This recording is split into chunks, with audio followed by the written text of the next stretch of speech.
I, along with my two co-hosts here, Brian Perdue and Mr. Adam Burke, are here to walk you through kind of the latest trends and strategies, kind of things we're seeing in the partner world, and we welcome your participation. Adam, next slide there.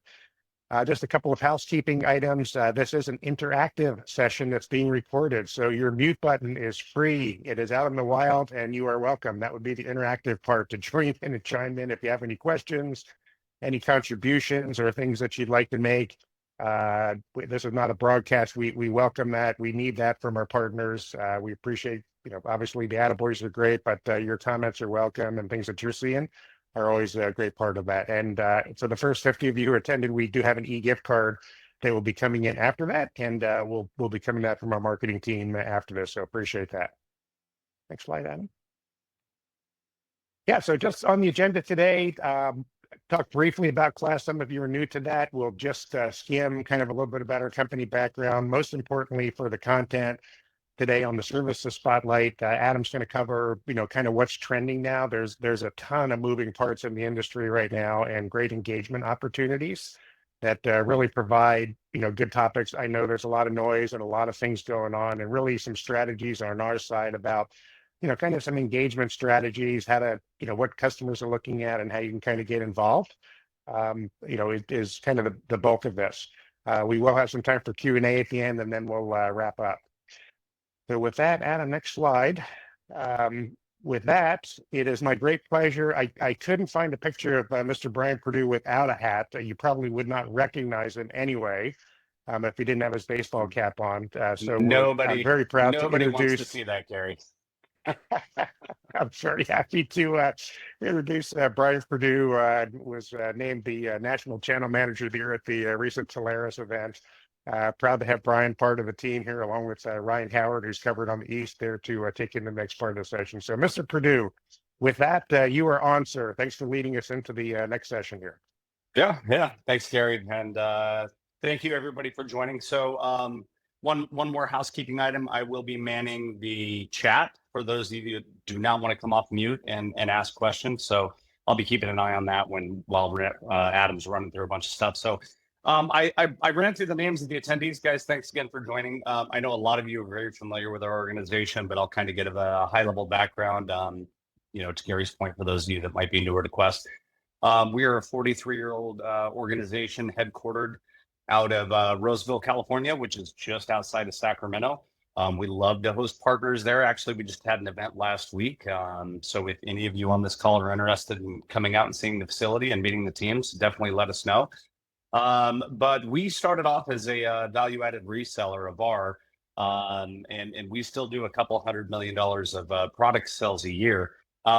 We moved into the managed services space in the late 90s. I actually had one of our customers. They were procuring Cisco Mars equipment from us, and they lost their IT team in kind of short order and came to us and said, "Hey, Quest, you're selling us all this stuff. Can you help us manage it?" So we actually spun up our first network operations center in the late 90s. And then fast forward into the 2000s, we had Knox and Sox in California, and we spun up our MSSP, Managed Security Solutions Provider. And now we have Knox and Sox around the globe.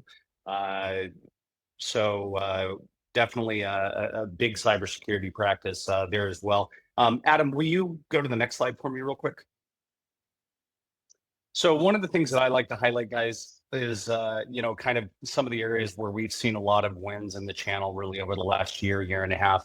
And I don't have cursor, but a couple of areas I really like to highlight. Application development, we've seen a massive uptick. We've got a team of about 180 people on our application development side. So these can be people needing APIs written for certain things that they've procured where, one software isn't talking to the other one, their homegrown CRM, stuff like that. We have a slide, I don't believe it's in this deck, but it's called 4 hours to 4 million. We had a customer come to us recently for a database, a SQL database assessment, which was like a 4-hour engagement. And fast forward 2 years, we've built over $4 million in application development work with that organization. So always want to highlight that. Cybersecurity is obviously huge for us. We were one of the TSD's top MSSPs last year in revenue. And then another area where there seems to be a big miss in the channel. Actually, two areas: staff augmentation. So we actually have a team of technical recruiters that really help fill customers, if they need project work or full-time employees. So staffing is really big, and I know you guys don't have a ton of access to that in the channel. And then infrastructure services. So this is layer one, boots on the ground, pulling, boring, trenching, pulling fiber, physical security as a service, just anything kind of tied to that layer one model. So outside of that, I'm going to hand it out again, just quick overview. I'll hand it over to Adam to kick off the rest of it. Awesome. Thanks, Brian. Appreciate it. And yeah, thanks everyone for joining today. We're going to jump into a little bit about like what we're seeing as far as, hey, what's winning, what's getting customers engaged in conversations, and how are we kind of transitioning that to ongoing services. If you're not getting the Quick Quest updates, please let us know. We send out Quick Quest updates that summarize and kind of document all the things that we're communicating to the marketplace. So that could be customer success stories, ideas around conversation starters, things that we're doing from a channel team, and then all the resources that we have. Like we have a learning management system that trains you or your sales folks or your sales team anytime at their pace. If you want to get specialized in cybersecurity or infrastructure services or technical on-call support, the Quick Quest update newsletter goes out once a month and kind of goes through everything that we're doing in the channel. So just a quick plug for the Quick Quest update, monthly partner update, fantastic resource. If you ever have any questions about that, please let your channel manager know and we'll get that squared away for you. What's happening right now is there are some significant changes in the licensing world as well as the software as a service and hosting. There's confusion and a little bit of chaos, and sometimes that can lead to some pretty decent opportunities. So everyone knows, unless you've been under a rock, about Broadcom and VMware changing their licensing schemes and strategies. There are clients out there who think that a perpetual license that they bought 3 years ago before Broadcom owned VMware is going to stay perpetual. It's not. There are ways that people need to upgrade that licensing and areas they can do that. Quest is a reseller of that. We can help with a resell and get organizations to compliant VMware SKUs, or we can help them with a transition strategy. So either as a service or as a resell option. So if you have clients who are confused about what's going to happen next with the VMware world, we'd love to set up a quick 30-minute call. Those are fantastic engagement opportunities. There's also a big move happening right now in the Microsoft authentication and multi-factor authentication space. So Quest has been a Microsoft partner for 25, 30 years. We are an Azure partner. We are a tier 1 CSP, and we have advanced certifications in security and security specializations with Microsoft.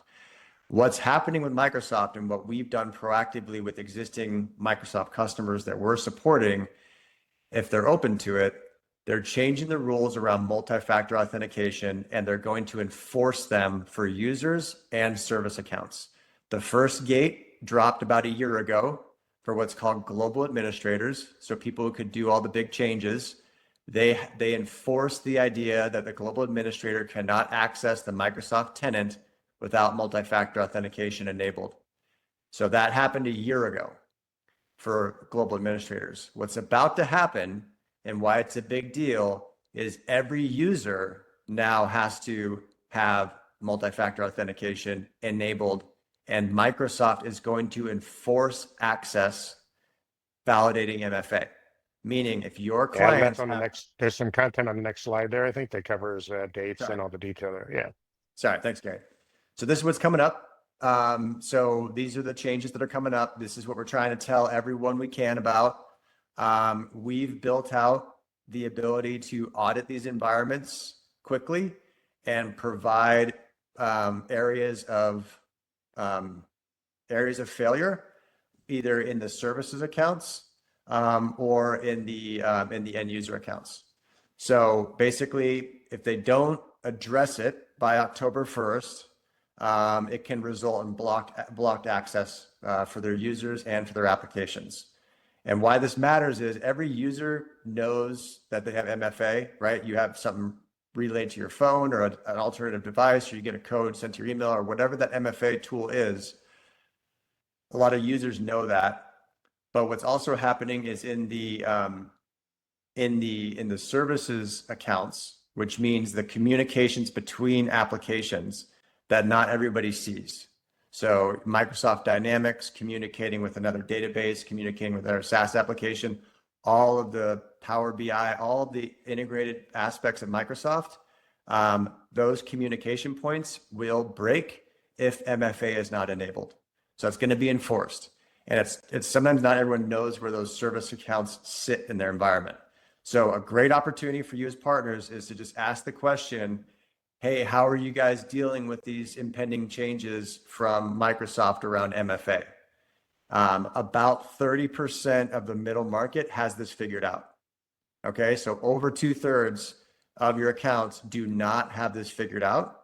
And this was such a situation that you'll notice the two dates on here. One is September 30th and one is October 1st. These were a month earlier. And Microsoft has pushed it out to try to give the marketplace time to deal with this. So great engagement opportunity.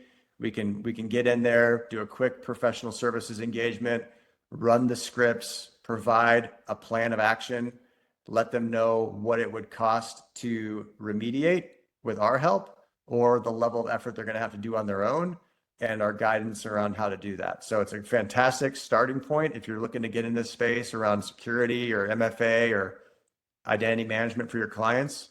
Great opportunity. So we've created an impact assessment, and we can help with the migration strategy and help with minimal disruption. So good opportunity there.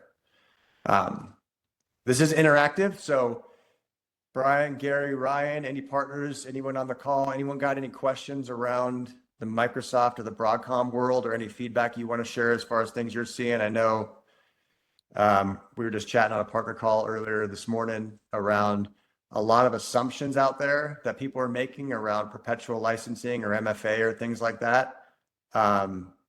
Very simple fix to the assumption world. Get on a quick 30-minute call to talk about it. Nothing too formal, just talk about it. Yeah, Adam, real quick. John asked if this Microsoft MFA thing impacts team users. Oh yeah, it impacts anybody using Microsoft. Yep. Anybody who's trying to access. So anybody who's trying to access a subscription to Microsoft that's tied to a Microsoft tenant is going to be impacted. Everyone. So great question. So that's the proactive approach, right? We can set that up. There's also a little bit more of a reactive approach if they want it. Technical on-call support is very, very unique in the marketplace. It continues to be a unique offering. Very, very well received, especially in the middle market, but SMB and enterprise leverage this as well. This is on-call. Think of it as, so John, the question around E5 is the ability to, John's question was if someone has E5, do they already have this?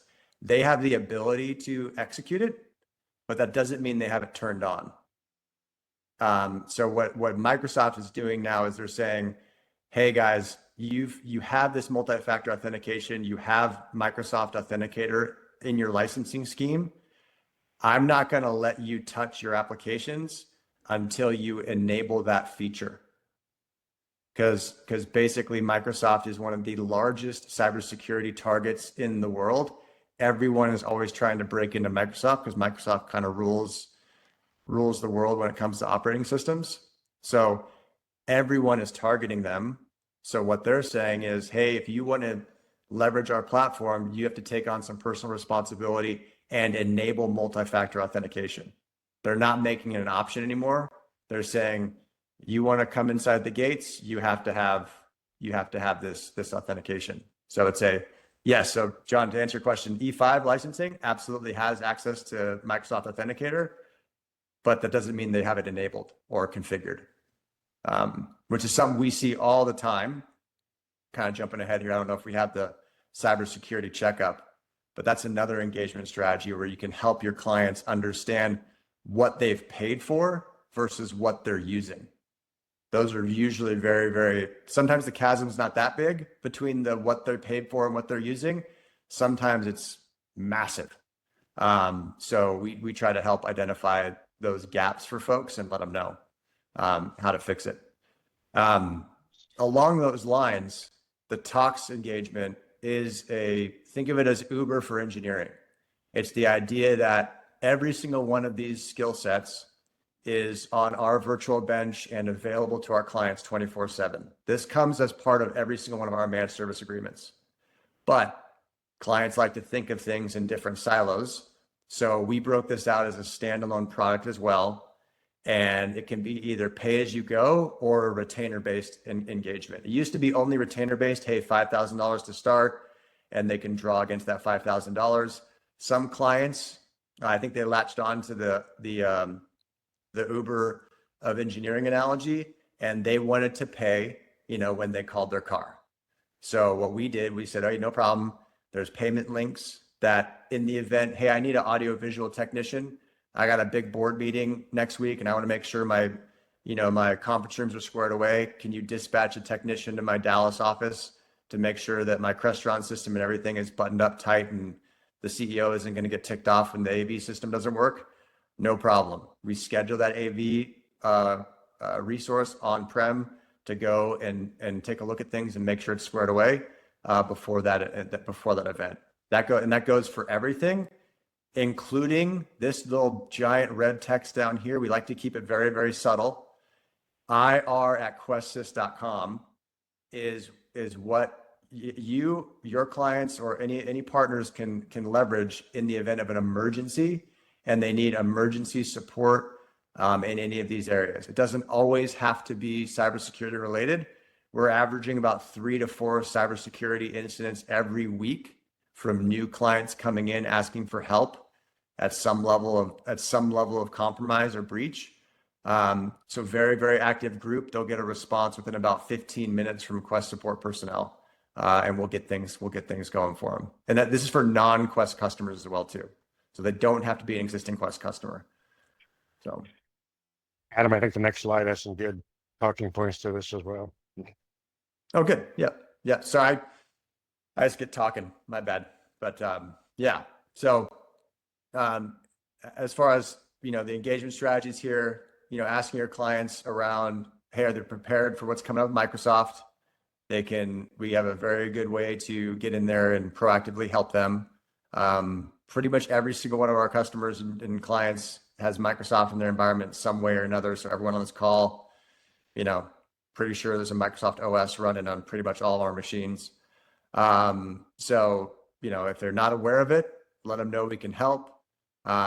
We can, help them go through that and go through an impact analysis and then go through some reviews there. If you have any questions and you want to go through an impact assessment or migration planning, any of the partner managers, on the call today, Ryan Howard, Brian Purdue, Gary Schick, myself, or if you want to hit the team with a quick question, partners@questsys.com. We'll get you guys tied in with the right resources to have the conversation. So, Gary, real quick. Yeah, I just think on the second bullet there. So we're anticipating things are going to break, and there's a lot of MSPs or MSSPs or OEMs, that have connected applications are going to break. And when the support call comes into their normal channels, those resources are going to be strained to be able to support things. So perfect world, hey, get them up front, get prepared for it. When it breaks, which is going to be a lot of people we're anticipating, just let your customer know that you have options to help them get engaged. We're staffing up and making sure we're prepared on our side. but it would not be strange for, people who need help and not be able to get it just because of limited resources on all the applications. It's not just Microsoft and VMware Broadcom. That stuff, there's applications and data flows and whatnot that require that. And critical business functions are going to be down. So just as a heads up, let customers know you can help is the key there. Yep. Yep. Great point. Great point. Any other questions on talks or the Microsoft or Broadcom changes or any of that stuff coming down the pipe? Yeah, Adam, John just asked what happens after the deadlines if users do nothing with the MFA. They do No not access, have, right? They will not have access to their Microsoft suite of services. So they'll basically be forced to basically a landing page saying, you do not have MFA enabled. Please contact your system administrator to enable MFA. Yep. So along those lines and along those changes, really excited about this. This is the first one that we're doing, but we are putting together a open forum security advisory webinar.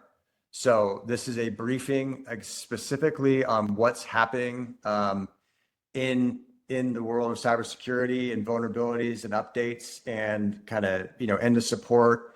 It's targeted for, so our CTO and security leaders are going to be on this call, going through what we're seeing live every day in different customer engagements. So we engage in hundreds of different types of scenarios every single month, coming from a vast, like every single vendor you could think of. One of our ways how we can help gets us exposed to a lot of different attack vectors, right? We see a lot of different things, and we're putting this on as an advisory forum on Wednesday, September 24th.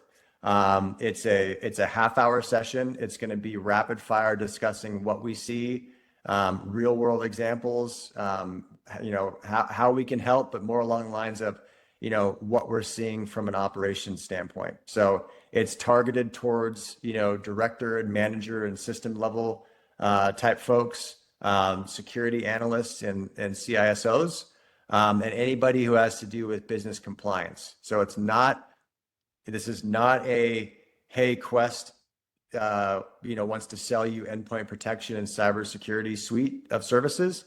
This is, hey guys, here's our IR leader and our CTO and our security experts. Here's some real threats that we just dealt with last week. Here's some things that we're seeing trending in the marketplace. It's going to be a fantastic event. So really, if you or any of your customers or anyone would like to attend this, we are promoting it. We have registration landing pages. We'll be sending this content out after the meeting today. It's all over LinkedIn. So if you're connected with any of our channel team, you never get annoyed with Quest marketing ever, but you may be seeing this a lot. So this is a great session. It's really tactically focused around what we're seeing, live in the marketplace. So really excited about that. It's gonna be coming up on September 24th. So guys, anything else you want to cover on that one? Any questions on the security advisory? Adam, real quick on the security advisory on the 24th, TAs only, or can they invite customers? No, bring your customers. Okay. Yeah, if you're inviting customers and you want to let us know who you're inviting or people you think you would like to invite or anything like that, work with your channel manager. Would love to coordinate that with you, or extend a specific invitation and any key contacts that you want to have there. Happy to work with you on that as well. So we're blasting out to everybody we can.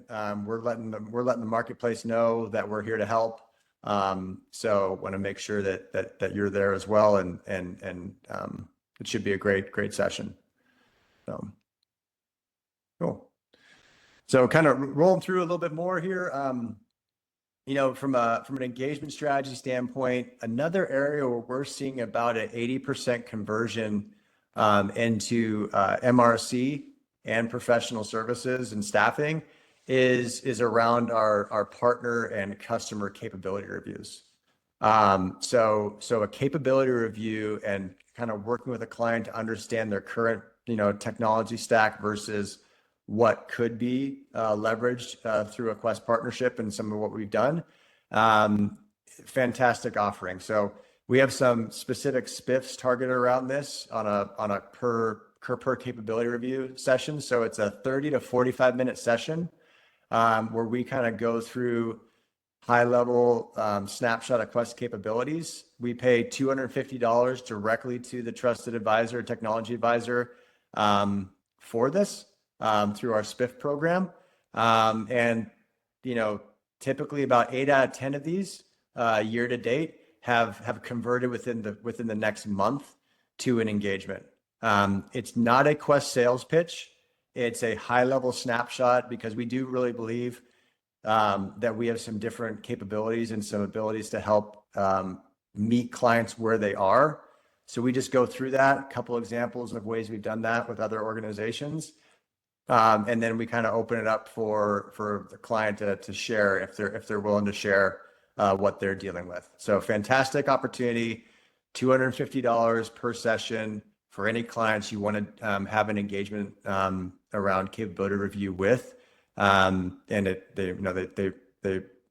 typically run about 30 or 45 minutes. And you can coordinate that, either directly through a registration page or with your channel manager. So we just did a boot camp. So if you haven't seen any of the boot camps, they're recorded on the partner website on our portal under some of our training resources. And we did about an hour session on different types of workshops that we do and why we do them and ways that they can help. But if you don't know, we have access to all of these different types of workshops that can help clients based on their initiative. So if they're trying to figure out how to back up their cloud assets, if they're trying to figure out how to communicate crisis communication plan and risk management, we can have a workshop around risk management and business continuity. Some of the ones that we're actually getting pulled into, a lot, cybersecurity. Everyone's trying to figure this out. You guys probably are hearing about cybersecurity all the time, but wireless reviews and audio visual assessments, this physical world, as well as cybersecurity. These are very, and it ebbs and flows, right? But right now, it is flowing a lot to the physical world and a little bit of the wireless improvement. I don't know if everyone refreshed their wireless 3 to 5 years ago, and now they're going through a next generation refresh cycle and trying to improve it. But we're seeing a lot of assessments in the physical space. And then a specific one that's going really, really well is around the infrastructure licensing and health check and cloud migration. Cloud migration can sometimes get confused with only going on-prem to cloud. And 10 years ago, that was probably the case. Everyone was trying to figure out their cloud first strategy. Now people are trying to figure out their repatriation strategy as well as their AI strategy. So the cloud migration is, how do I get assets out of AWS or Azure, or how do I, build my own private instance with a direct connect to those cloud platforms? So we can help build out those plans with them as well. So a lot of different moves. These are all in your kit bag as ways you can engage your customer to see what they would like help with, or areas that they may be looking for some insight, or just, hey, let's do a tabletop discussion, or let's go check out their current wireless. Let's go do a snapshot of their audiovisual environment, or big infrastructure licensing and health check, kind of along that technology expense management theme that we're all seeing in the channel right now. We all remember TEM, telecom expense management. Same people who are managing that environment are now responsible for software as a service, subscriptions, annual contracts, all that good stuff. People are overpaying, usually 45 to 60% of their software spend is redundant. So definitely a good opportunity there if you're looking to help save your clients some money. And it could not be a technology sales discussion without mentioning AI. So apologies for that at the outset. Don't roll your eyes. But our AI workshop is a tactical assessment where clients are today and where their databases and their data and their assets are prepared for what's coming next from an AI agent standpoint. So a lot of these are complementary assessments and workshops. These are complementary workshops. The AI workshop and focused specifically around cybersecurity, and sometimes if it's Microsoft only, it'll be kind of drilling down on Copilot. This is a paid engagement. This is something where we go in and we do kind of a full environmental audit of what they have today. Talk a little bit around what their current controls are for security, governance, and what they see AI achieving for their business. Recent Gartner report and Wall Street Journal report, about 78% of AI initiatives are failing. And what we are finding from the clients we're talking to about why those initiatives are failing is it's a little bit of a solution in search of a problem. And everyone's kind of trying to figure out, hey, we got to go AI, we got to move down this path. But they don't have they don't have their environments prepared for it. Meaning their databases and their applications are not ready to communicate with individual autonomous AI agents. So that's one gap. The other gap is they don't know the business case that they're trying to solve for.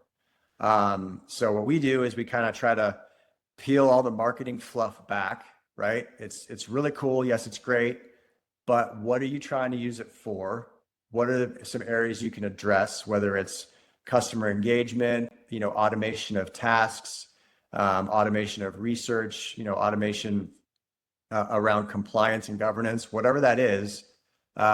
We document that use case, and then all the systems that are tied to that use case are then discussed and reviewed as far as readiness to take advantage of whatever product or AI bot or agent that they want to have.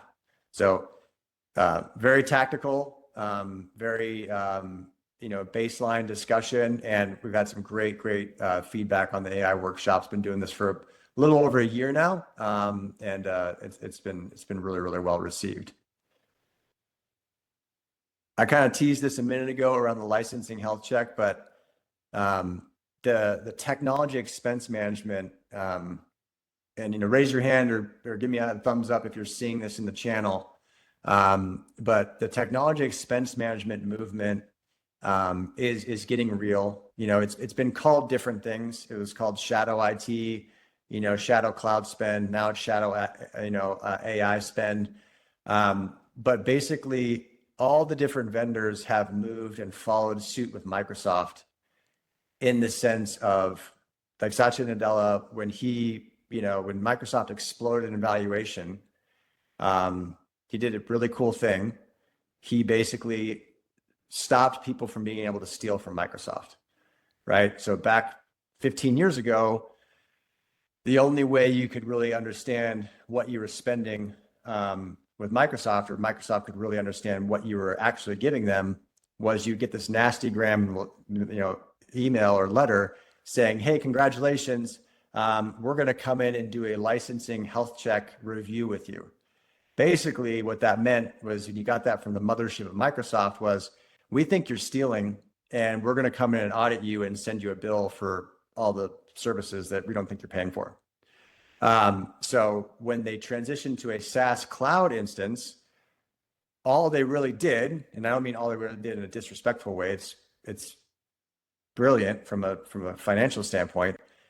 They were able to get everyone to move to a software as a service instance where if you're not paying your bill, they turn you off. That used to not be the case. I think people kind of memory hold that one.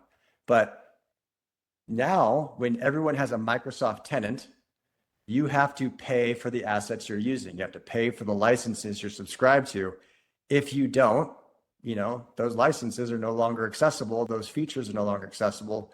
Your email stops working. Your Microsoft Word stops working. You can't function without paying your bill. Every other vendor has copied that. Every other vendor, as you've seen them go through this, has copied that model for the most part. The enterprise ones have. where every single cloud and software as a service subscription has a call home feature to the mothership to validate this licensing SKU is being paid for, or it gets shut off. It gets shut off. So basically, there's no free lunch anymore. Every asset that clients have, it's cool because you don't have the big upfront expense, a CapEx expense, where you got to buy, $200,000 worth of Oracle licensing for your PeopleSoft or whatever. But the downside of that is you have to pay for every single incremental license. And same way that we saw the cloud subscription models, where the story was we're going to turn up and turn down capacity, and we're going to manage our resources really, really efficiently. And hey, we're going to make sure that that database is turned on. And when we don't need it anymore, we're going to turn it off. That didn't happen, right? Cloud expenses exploded. And by the way, anytime you think that the cloud is there to save you money, remember, the people who are in charge of it are sending rockets to space with their wives for fun. Okay, just remember that. Okay, it's not getting cheaper, it's not getting less expensive, and the story around managing that is a big cost. So what technology expense management is doing, and what we're doing as an MSP and helping you and your clients, is our entire business model as an MSP is built around the idea of, I got to go find customers, and then I got to go solve something for them. And then the assets that I'm going to use to solve that are a huge part of my cost of goods sold. I have labor, I have software, and we have power and space that are basically all the inputs that go into us as a technology service provider. So we are very, very attuned and very, very confident and capable in helping organizations understand how to maximize what they're getting from their software subscriptions and minimize those costs. We've built a business on it in the last 25 years. So that's what we've done as an operational company. So that's where we can really help clients evaluate, hey guys, do you really need all of those features from that license? You're using, what we've done is we can put in an audit, we can do a snapshot of an environment and say, hey, you have 200 E5 licenses, but you're only using 30 to 40% of the E5 suite. These 20 power users use all of it, but these 180 users could definitely get away with this licensing tier and significantly save you on your monthly subscription. Or you have technology that's overlapping and you're paying for services that are a little bit redundant and you don't have all the features turned on. So, and then we can put together a roadmap as far as how they're going to consume that, what's the best way to do that, and what's the, where can we help them optimize that? So technology expense management, people are really trying. I've seen a trend. I'm sure all of you have seen a trend out there. People are looking for help in this space. And shameless plug for Quest. This is our business model. This is how we efficiently provide services for clients. Software and licensing costs and technology expenses, we don't create anything proprietary other than our ability to execute and deliver. So that's a huge part of our cost of goods sold as far as our profitability and ability to execute as a company. So transitioning that to an organization and saying, hey, we can help you optimize, is just kind of part of our DNA, and very, very, a great way for us to engage. So any questions on the expense management side of the house, or anything from the partners as we're kind of going through that? Adam, Jim had a question on the workshops. If there's any fees to the customer. I know AI workshop, there are certain workshops that do have fees associated with them, right? Yeah. The AI workshop would have a fee associated with it. Most of the other tabletop engagements are not. We start out with like a 30 to 45 minute conversation to understand where they are. If it's a priority and they have some executive, sponsorship of it, typically we'll do a complimentary workshop for cybersecurity or business continuity. Let's go to the slide, or risk management. So almost all of these are, the workshops are complimentary. Sometimes we'll do these complimentary, but most of these assessments, like a site walk for a full, a full analysis of a location and a printout and a design, or an audio visual assessment or a physical security assessment. Typically, these are paid for site walk type engagements with a little bit of professional services, because we typically document these and provide some findings, as well as some recommendations and some design work. Now, there's all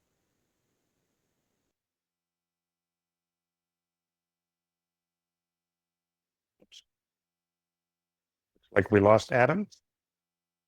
Yep, I'll shoot him a text. Okay, very good.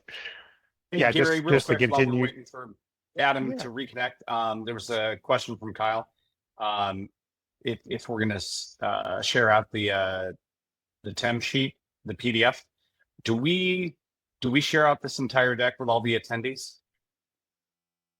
We do, yes. Can we? Okay.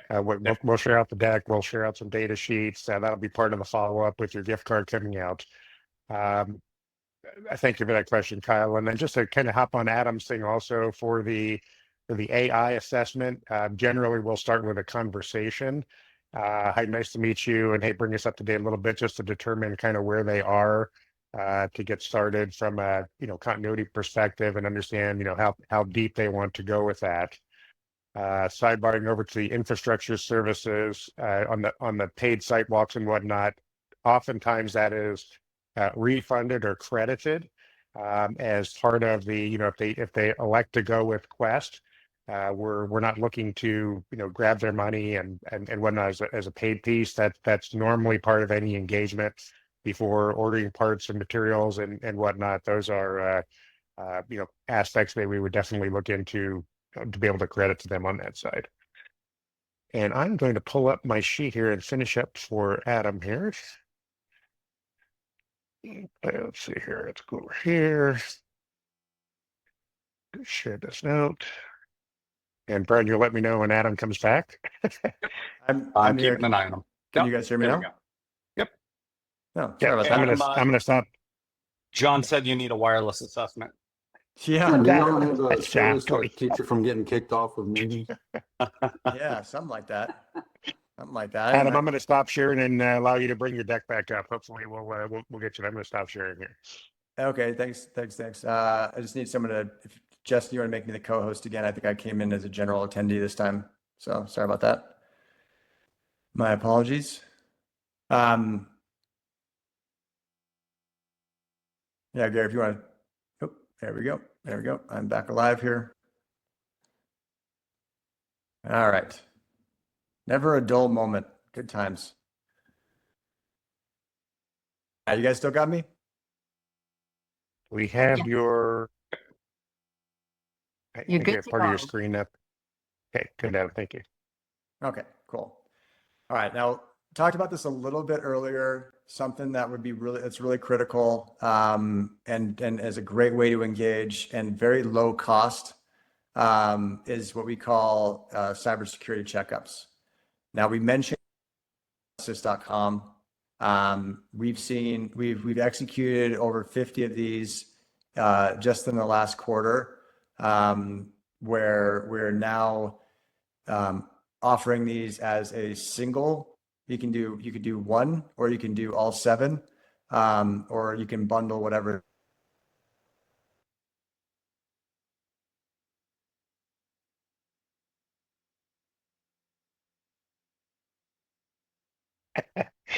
Okay, let's Yep, there you go, Gary.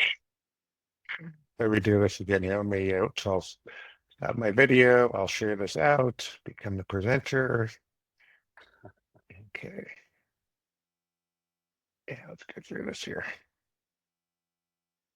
Yeah, just to continue on the cyber checkups. A lot of partners ask us, "Hey, what are those engagement opportunities?" Security is obviously a huge topic. Everybody's dealing with this. There's all sorts of tools that everybody should have.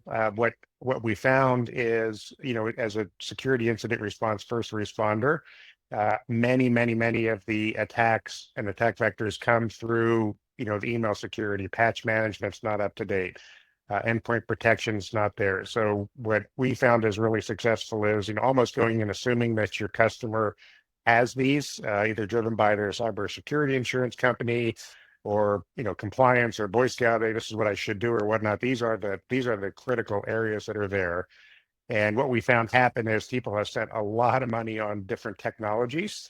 And just over time, it's just hard to keep up to date with, the different patches. There's users kind of coming in and out. There's constant vulnerabilities and threats. And, good intentions aside, these things, just get a little hair on them over time and just need to keep up on these. So for a whopping $700 some for a single, and you can see the bundles down there at the bottom.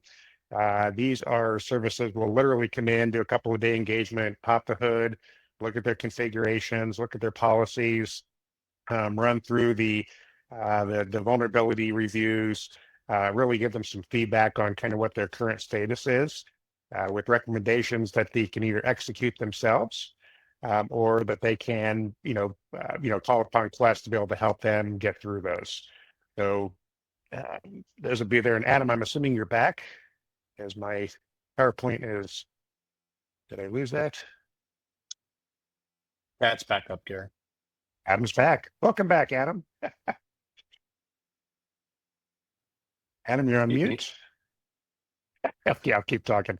Anyway, these checkups, as Adam was sharing, almost always lead to engagement opportunities, at a minimum, significant credibility to your customers that you can help out and really give you that entry point in really a noisy environment. Obviously we're all going to try and go in and, hey, do you have MFA? Do you have email security? All those things. Yes, I do. And well, how do you know it's working? Right, is the transition into that. So super great door opener engagement opportunity for us. And Adam, if you're driving, any questions on that? No, I can hear you guys the entire time. That was really odd. So I'm sorry about that. I really apologize. Well, you live up in the high desert there. At the high desert, you're going to have to work on your connectivity. So anyway, I guess so. let's go for it. So. And Yeah, welcome yeah. back. Thanks, guys. So we talked about some spiffs earlier. One thing we want to cover, we do have some pipeline spiffs for some areas that, we are finding as, great kind of area of differentiation for starting conversations. So we're calling these pipeline spiffs. These are, again, direct to our advisor community, on the same digital gift card that you're getting sent, from our platform. We basically just reload those with pipeline spiffs. So anything in the application development space, is from a SQL database review to an API integration conversation, share modernization, or cloud migration services. This is all application development. Cyber defense suite, right? So any services in our cyber defense suite, there are 11 of them, including patch management, endpoint, EDR, SIM, password manager, email security. There's 11 different services under our cyber defense suite that we pay $500 per engagement from a pipeline standpoint. And then also our risk management and compliance as a service practice. So disaster recovery as a service and risk management as a service. This is a feature that a lot of clients don't have baked in-house. They might have a CISO, but a risk management and compliance officer who's going to keep all their auditing information up to date, documented, and tested is something we provide as a service. We also do one-time plans, but as a service option has been really, really well received in the middle market. So any of these are considered pipeline spiffs. And then just real quick here, we do have a new opportunity award spiffs go directly to you. $500 for a new logo. And then as we chatted about earlier, the capability reviews, these are $250 per session booked. Just coordinate with your channel manager to get those assigned and get those scheduled. We have a landing page for these assessments, for the spiffs, where you can get those registered and get them squared away. So lots of funds out there. We want to kind of promote this with you guys. I saw one of our partners was using the new logo in the capability review spiffs and the pipeline spiffs to kind of fund some activity and some business development. And we're happy to coordinate with that with you guys too. So anything we can do to help, If you haven't seen the turnkey go-to-market campaigns or the playbooks that we have, please check these out. They're amazing resources. These are not like, we've all seen kind of the vendor playbooks in the past. They're like 3 or 4 pages, and everyone sends out the exact same kind of like, canned email from one of the OEMs with maybe they just changed the title but it's all the same stuff. These are amazing packages of LinkedIn posts, conversation starters, sample emails you can customize, all of our content that's available in these different areas. So we have 9 of these right now that are ready to go. They're on a nice landing page to download. So we have folks from our Marcom team who will reach out to you directly to go over these if you want to go over them. But if you're interested in the turnkey marketing and playbooks, they're fantastic. Amazing assets. If you're trying to get into one of these areas or one of these service areas, this can really help, kind of build that program with you. And we have resources to help get that done. So I don't know, Gary or Brian or anyone else, or if I'm talking into the abyss again, I apologize. Anything anyone wants to go over on this one? I think Darcy's on the call as well. Yeah, I think you covered it. We're the Marcom team is here to help. So if you download a book or however many you want, and you want to hop on a call with us and kind of, we can share with you what we've done, how we've implemented these campaigns ourselves to our end user customers. And we're happy to kind of walk through and just kind of come up with some ideas to kind of help you put your strategy together. So while it's a great book, it's a great resource, all of them, we're also here to help you kind of define ways that you can use it to implement, because everyone's going to be different and everyone has different resources available to implement these. So we don't want to just throw you the book and say, here you go. We're also very happy to hop on a call and help you talk through some different ideas how to implement it. Excellent. Thanks, Darcy. All right, so we touched on it a little bit, but this is our 3rd iteration of boot camps. If you'd like to see any of them, they are available and recorded. They were kind of more in-depth training on different features we've covered at a high level today. But love your feedback. Love any kind of, hey, this sounds good. We like this. Maybe turn a little bit left or turn a little bit right here to kind of tune this up. We are putting these together, for our channel partners, for you guys, as far as helping to have the conversation around application development or infrastructure, things like that. So please take a look and let us know. I want to be, we're coming up on the 5-minute mark. So things where we're going to be in the next couple weeks and months. We completed the Telarus Partner Summit, like Gary mentioned. We got Brian got the awesome award of Channel Partner Manager of the Year from that team, and then we got some great events coming up in Dallas. We're going to be at the Avant Special Forces, and then later in November, after that September session, we're going to be at the Intelisys Channel Connect. So if you want to get together or meet at any of these events, we will be there as sponsors, and would love to meet with anyone if you're going to be there. All right. Any questions? I want to kind of open it up for the team here as we kind of go through things again. All the data sheets and everything will be sent. Just a quick highlight: how to engage. partnersrequestsys.com. Please check out the portal. But any questions? Open it up to the partners, everyone on here. Anything else you guys want to see? How are things going? We've got a couple minutes here. Just want to open it up. Hey, this is Jim. I'll take the mic real quick. Thanks for the summary. Thanks for the meetings. These are great, by the way. I've enjoyed every one of these things. So appreciate you doing them. In the chat, I think Joe Otterpilot posted the tasks or the takeaways from the meeting. I'm not able to copy and paste those. I don't know why. It's not, the image isn't coming across. I got the URL for the see the full summary, but I didn't get the actual items there. So I do want to take action on these opportunities you've given us for the workshops and the security advisory forum and the MFA stuff for Microsoft. So I'm going to take action on that today. But I'd like to grab these other items if you can send them to me. And then I'll see you guys in Dallas. Thanks again. Yeah, no, absolutely, Jim. We'll get those copied and sent over to you. Appreciate that. Yeah, Adam, I just sent them to Jim. Oh, okay. All right.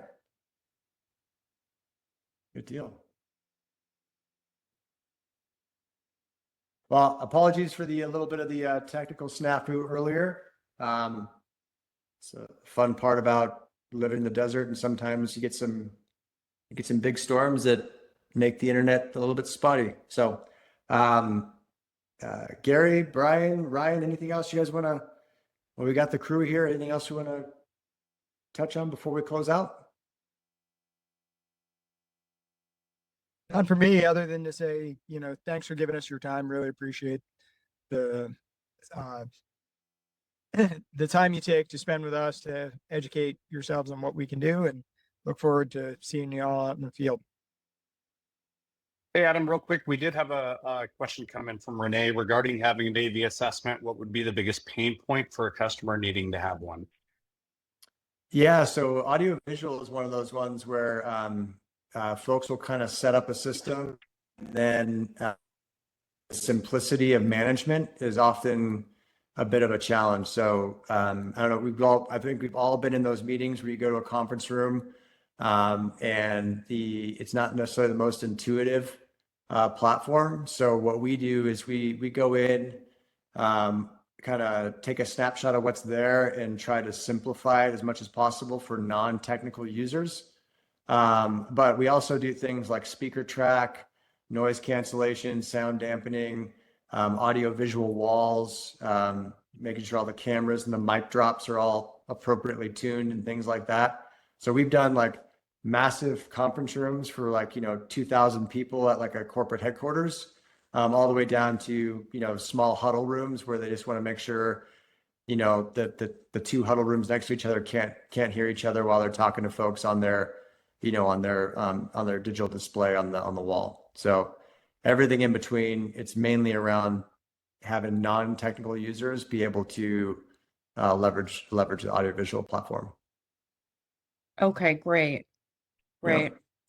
Yeah, I've got I'm in Century City a lot, and I have a lot of hospitality there, along with a lot of law firms. And the connectivity right in Century City can be, it can be challenging at times. So, this could maybe be something to recommend.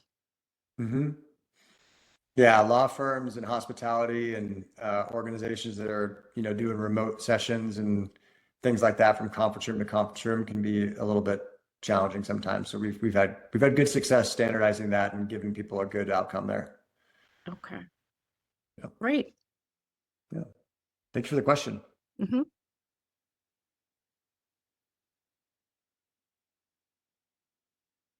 I think that is our time, Adam. No other That is- questions in the chat. All right. Well, I appreciate everyone joining us today. Thank you very much.